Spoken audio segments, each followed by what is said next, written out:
कुंभ मेला शुरू हो गया है। कुंभ मेला इस साल 13 जनवरी से 26 फरवरी तक प्रयागराज में आयोजित हो रहा है। इस साल का कुंभ कोई साधारण कुंभ नहीं है जो हर 12 साल में एक बार आता है। ये महाकुंभ है जो कि 144 सालों में एक बार आता है और इस साल वह 144वां साल है।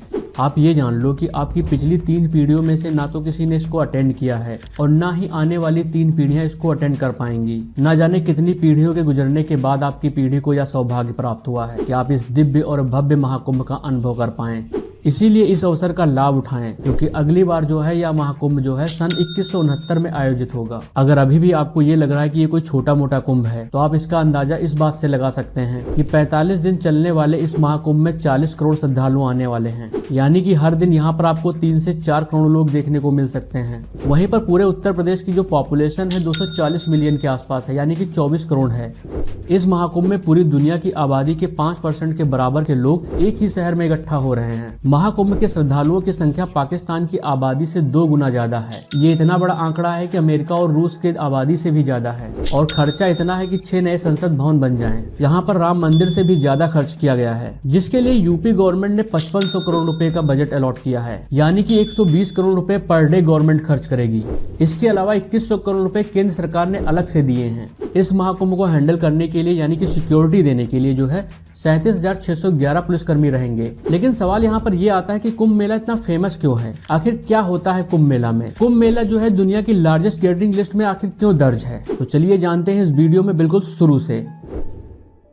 इसीलिए सबसे पहले आप कुंभ को समझिए। कुंभ जो होते हैं 3 तरह के होते हैं। अर्ध कुंभ जो 6 सालों में एक बार आता है, पूर्ण कुंभ जो 12 सालों में एक बार होता है, महाकुंभ जो 144 सालों में एक बार होता है और वो 144वां साल इस साल है। तो आइए जानते हैं कुंभ मेले के इतिहास के बारे में, जैसे कि इसमें क्या क्या होता है, ये कहाँ कहाँ पर होता है, इसका महत्व क्या है। तो प्राचीन कथाओं के हिसाब से जो है कुंभ मेले का इतिहास जो है समुद्र मंथन से जुड़ा है। समुद्र मंथन के बारे में आपने कहीं ना कहीं तो पढ़ा ही होगा और कहीं ना कहीं सुना ही होगा, जहाँ पर देवताओं और असुरों के बीच में मंथन हुआ था जिससे अमृत की प्राप्ति हुई थी। चलिए इसको एक कहानी के माध्यम से समझते हैं। कुंभ पर्व के आयोजन को लेकर 2-3 कथाएं प्रचलित हैं, जिसमें से एक सबसे ज्यादा मान्य कथा है कि एक बार दुर्वासा ऋषि ने देवराज इंद्र को श्राप दे दिया था और श्राप के कारण सारे देवता जो है कमजोर हो गए थे। अब जब देवता कमजोर हो गए तो इस बात की जो खबर है असुरों को मिली, तो असुरों ने स्वर्गलोक पर हमला कर दिया। प्राणता यह होता है कि सारे असुर जो थे देवताओं को हराकर स्वर्गलोक पर अपना कब्जा जमा लेते हैं। इसके बाद सारे देवता ब्रह्मा जी के पास जाते हैं और उन्हें पूरा किस्सा सुनाते हैं। ब्रह्मा जी सारे देवताओं को लेकर विष्णु जी के पास जाते हैं और उनसे मदद मांगते हैं। तब विष्णु जी उन्हें एक सुझाव देते हैं कि हमें समुद्र मंथन करना चाहिए और समुद्र मंथन से जो है अमृत मिलेगा। इस अमृत को पीकर आप सभी अमर हो जाओगे और मृत्यु भी आपको जो है हरा नहीं पाएगी।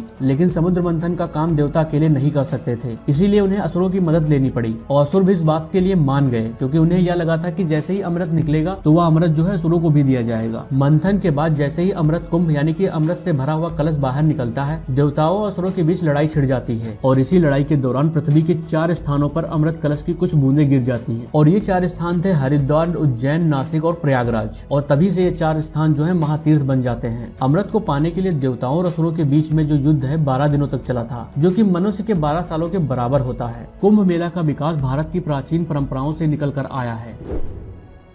अगर हम इसको हिस्टोरिकल डेटा से समझना चाहें तो कुंभ मेला जैसे बड़े सम्मेलनों का जिक्र 19वीं सेंचुरी में आपको देखने को मिलता है। लेकिन उससे पहले अगर इस सम्मेलन का आधार देखा जाए तो माघ स्नान के जो पर्व होते थे, जिसमें लोग जो है पवित्र नदियों में नहाते थे ताकि वो अपने पाप धो सकें और मोक्ष को प्राप्त कर सकें। ऋग्वेद जैसे प्राचीन ग्रंथों में भी जो है समुद्र मंथन और अमृत की कहानियां दी गई हैं, जो कि हमें इस उत्सव का मूल आधार समझाने में मदद करती हैं। फिर अगर हम आगे बढ़ते हैं तो गुप्ता पीरियड्स और मॉडर्न पीरियड के टाइम पर भी हमें कुंभ मेले का जिक्र मिलता है। समय के साथ साथ कुंभ मेला एकाग्रता और आध्यात्मिकता का ज्ञान का प्रतीक बन गया और इसी के साथ इस सम्मेलन में बहुत सारे संत, सन्यासी और भक्तों का संगम होना शुरू हो गया।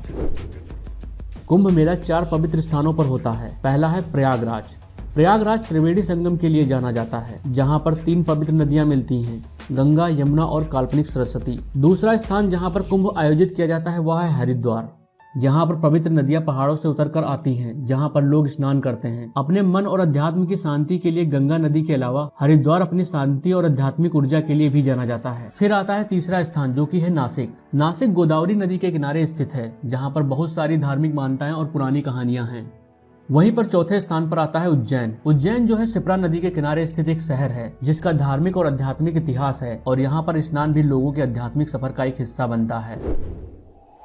लेकिन आपके मन में एक सवाल ये जरूर आता होगा कि कुंभ मेला इन सभी स्थानों में से किस स्थान पर लगेगा, ये कैसे डिसाइड होता है। तो इसके लिए आपको ज्योतिष पहलू पर थोड़ा ध्यान देना होगा, क्योंकि ये डिसाइड किया जाता है एस्ट्रोनॉमिकल अलाइनमेंट के हिसाब से, जो कि 12 साल में होता है। अगर हम थोड़ा ज्योतिष पे ध्यान दें तो वेदों के अनुसार सूर्य को जो है आत्मा यानी कि जीवन देने वाला माना जाता है, और चंद्रमा को मन का स्वामी माना जाता है। बृहस्पति ग्रह को देवताओं का गुरु माना जाता है। अब चूंकि जो बृहस्पति को है राशि चक्र पूरा करने में 12 वर्ष लगते हैं, इसीलिए कुंभ को लगभग हर 12 वर्ष के बाद एक स्थान पर मनाया जाता है। इसीलिए जब बृहस्पति कुंभ राशि में प्रवेश करता है और सूर्य और चंद्रमा क्रमशः मेष और धनु राशि में प्रवेश करते हैं, तो हरिद्वार में कुंभ का आयोजन किया जाता है। जब बृहस्पति वृक राशि में प्रवेश करता है और सूर्य चंद्रमा मकर राशि में होते हैं, तो प्रयागराज में कुंभ का आयोजन किया जाता है। जब बृहस्पति सिंह राशि में प्रवेश करता है और सूर्य और चंद्रमा कर्क राशि में होते हैं, तो नासिक और दिव्यकेश्वर में कुंभ का आयोजन किया जाता है। जब बृहस्पति सिंह राशि में और सूर्य चंद्रमा मेष राशि में होते हैं, तो कुंभ का आयोजन उज्जैन में किया जाता है। इसीलिए कुंभ का आयोजन त्र्यंबकेश्वर यानी कि नासिक और उज्जैन में होता है।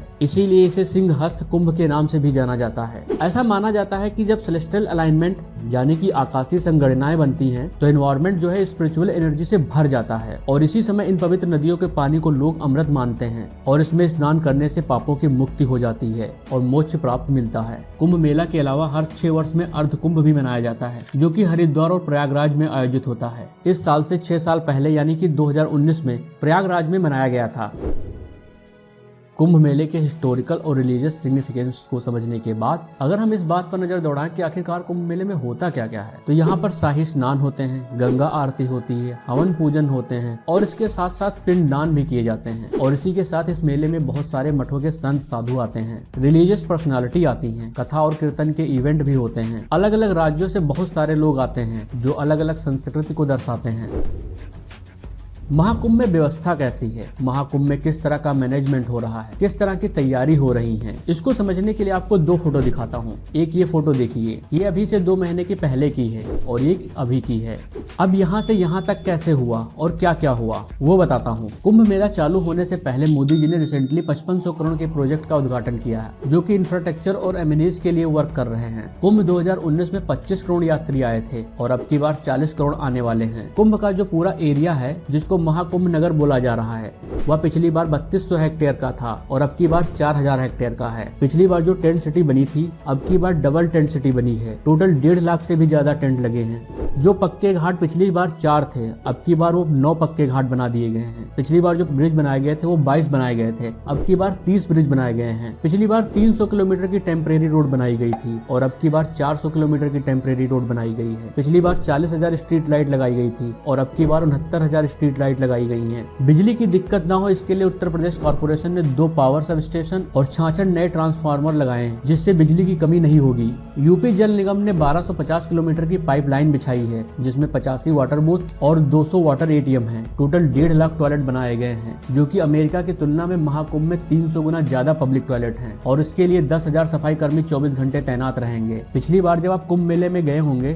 तो वहाँ पर दीवारों पर वॉल पेंटिंग बनाई गई थी। वो पिछली बार जो है 17 लाख स्क्वायर फीट बनाई गई थी। अब की बार जो है वो 18 लाख स्क्वायर फीट एरिया में वॉल पेंटिंग बनाई गई है। यात्रियों के आने जाने के लिए जो है 7000 रोडवेज बस चलाई गई हैं और 550 शटल बस चलाई गई हैं। और रेलवे की बात करें तो 13,000 कुंभ के लिए ट्रेनें चलाई गई हैं, और जिसमें से 3,000 तो स्पेशल ट्रेन हैं जो कि कुंभ के लिए चलाई गई हैं। और इससे जो है 1.5 से 2 करोड़ यात्री जो है ट्रेन के माध्यम से आएंगे कुंभ में। 8,000 जो नाविक हैं उनको एंगर मैनेजमेंट की ट्रेनिंग दी गई है कि भैया गुस्सा मत करना, ढंग से बात करना यात्रियों से। डिजास्टर मैनेजमेंट की अलग से ट्रेनिंग दी गई है। इसके साथ ही यहाँ पर विश्व का सबसे बड़ा अस्थायी हॉस्पिटल बनाया गया है, जहाँ पर 45 दिन में 5 लाख मोतियाबिंद ऑपरेशन होंगे। ये हॉस्पिटल जो है आपको सेक्टर 20 में देखने को मिल जाएगा। यहाँ पर जो है आईसीयू से लेकर ऑपरेशन थिएटर तक की सुविधा मिलेगी आपको। इस कुंभ को हैंडल करने के लिए यानी कि सिक्योरिटी देने के लिए 37,611 पुलिसकर्मी रहेंगे, और इस पूरे संगम को साफ सुथरा रखने के लिए 22,000 से ज्यादा सुरक्षा कर्मी होंगे। इसके अलावा एनजीओ भी अपनी सेवा प्रदान करेंगे। प्रशासन ने जो है शहर के अलग अलग हिस्सों में पार्किंग की व्यवस्था की है, ताकि श्रद्धालुओं की गाड़ी को जो सुरक्षित स्थान पर रख सके। इससे जो है कुंभ में आने जाने के लिए कोई समस्या नहीं आएगी, क्योंकि ये महाकुंभ जो है अब तक का सबसे बड़ा महाकुंभ मेला होने वाला है। और इसी चीज को ध्यान में रखते हुए सरकार द्वारा एक जो है टेम्परेरी डिस्ट्रिक्ट भी बनाया गया है, जिसे महाकुंभ जिला कहा जाएगा। और यह डिस्ट्रिक्ट जो है टेम्परेरी है, तो जैसे ही महाकुंभ खत्म होगा इस डिस्ट्रिक्ट को भी डिसॉल्व कर दिया जाएगा। अब हम चलेंगे सरकार के खर्चे और रेवेन्यू पे कि आखिर जो सरकार इतना रुपया खर्च करेगी उससे कितना रुपया कमाएगी और उससे फायदा क्या होगा, और सरकार ने कुंभ के लिए कितना बजट अलॉट किया है।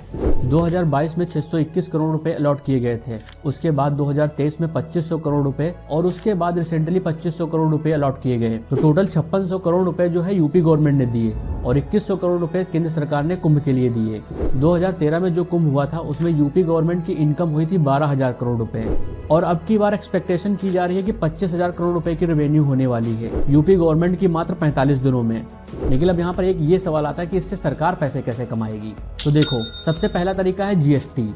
इस बार 40 करोड़ लोग यूपी में आएंगे तो होटल में रुकेंगे तो वहाँ भी जीएसटी होगा, खाना खाएंगे वहाँ भी जीएसटी होगा, वे जिस जगह पर जाएंगे, वो जिस जगह पे पैसा खर्च करेंगे, जो भी चीज खरीदेंगे, सब पे क्या होगा, जीएसटी। तो गवर्नमेंट की इस दौरान जो मेन इनकम होगी वो जीएसटी से होगी।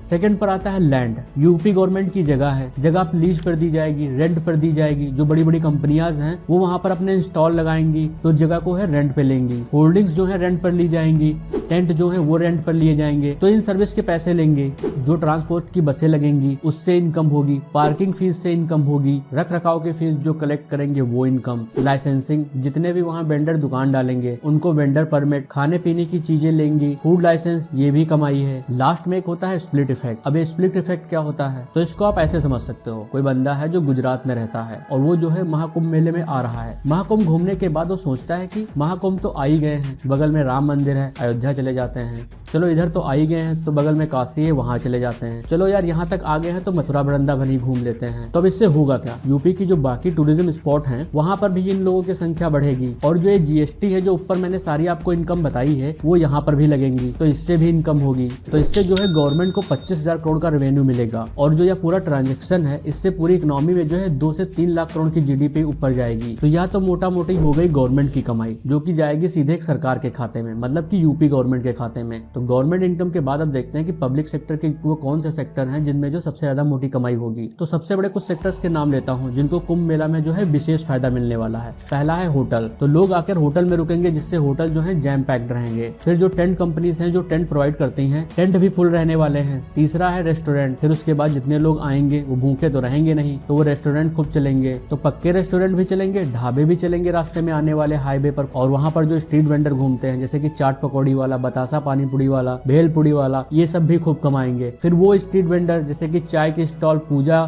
माला, प्रसाद, फोटो, तस्वीर, ये सब बिकेंगे तो इनकी भी खूब कमाई होगी।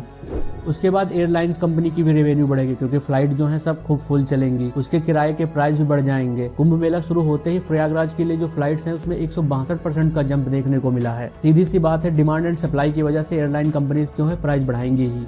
इंडियन रेलवे को भी जो है बेनिफिट होने वाला है टिकट रेवेन्यू से। बस कंपनी चाहे वो सरकारी हो प्राइवेट, उनकी भी खूब कमाई होगी। वो जो छोटी छोटी गाड़ियां जो रेंट पे मिलती है ये भी खूब कमाने वाले हैं, और जितने भी टूरिस्ट पॉइंट हैं वहाँ के टिकट से आसपास के लोगों को भी बेनिफिट होने वाला है। तो अब बात करते हैं कॉर्पोरेट स्पेंडिंग की। तो अब की बार कॉर्पोरेट के लिए आईपीएल के बाद सबसे बड़ा मेगा इवेंट है क्योंकि आईपीएल से 10 गुना ज्यादा यहाँ पर भीड़ है। तो महाकुंभ के दौरान विज्ञापन और मार्केटिंग पर जो है लगभग 3600 करोड़ रुपए का खर्च होने वाला है। तो आप जब भी वहाँ पर जाएंगे तो आपको जगह जगह पर होल्डिंग्स देखने को मिलेंगी। कंपनी अपने स्टॉल लगा रहे हैं, कोई वर्चुअल बैंक लॉन्च कर रहा है। तो कुल मिलाकर इन सारी चीजों से 6 लाख परिवारों को हेल्प मिलने वाली है। तो जो भी छोटे मोटे वेंडर्स हैं उनको फायदा होगा। तो जब ये कुंभ का कंस्ट्रक्शन चालू हो रहा था तो उस दौरान जो है 45,000 फैमिलियों को रोजगार मिल चुका था।